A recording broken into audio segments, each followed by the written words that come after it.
Hello বন্ধুরা, অনুরাগের ছোঁয়া সিরিয়ালের আজকের পর্বে সবাইকে স্বাগতম। আজকের পর্বে দেখবেন যে তুমি আশীর্বাদ করো, আমাদের তুমি লড়াই করবার ক্ষমতা দাও, যাতে নিজেদের লড়াই আমরা নিজেরাই করতে পারি।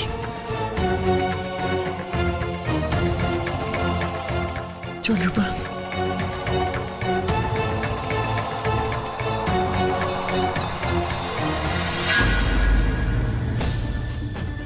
Excuse me, yes ma'am. আমি এখানে একজনের ইনফরমেশন নেওয়ার জন্য এসেছি। আপনাদের এখানে সনদ দাস নামে কেউ রয়েছে? সরি ম্যাম, আমি তো আপনাকে সেই ইনফরমেশন শেয়ার করতে পারবো না, সেটা আমাদের এথিক্সের বাইরে। দেখুন, আমি জানি, সব বুঝতে পারছি, কিন্তু এখানে আমরা যার খোঁজ করতে এসেছি সে একটা বড় ক্রিমিনাল। তার নাম সনদ দাসও নয়। ওকে ধরতে না পারলে খুব বড় ক্ষতি হয়ে যাবে আমাদের। আপনি কে? আপনি প্লিজ একটু আমাদের সাথে কোঅপারেট করুন। আপনি কি পুলিশের লোক? না, কিন্তু ওই ক্রিমিনাল যদি এখানে থাকে তাহলে আমরা তাকে পুলিশের হাতে তুলে দেব। ও ডেঞ্জারাস, প্লিজ বলুন। সরি ম্যাম, আমি আপনাকে কেনই বা বলবো? তাছাড়া আপনি যে সত্যি কথা বলছেন সেটাই বা আমি বুঝবো কিভাবে? আমি একজন ভিকটিম। ঠিক আছে, আপনাকে কোনো ইনফরমেশন দিতে হবে না।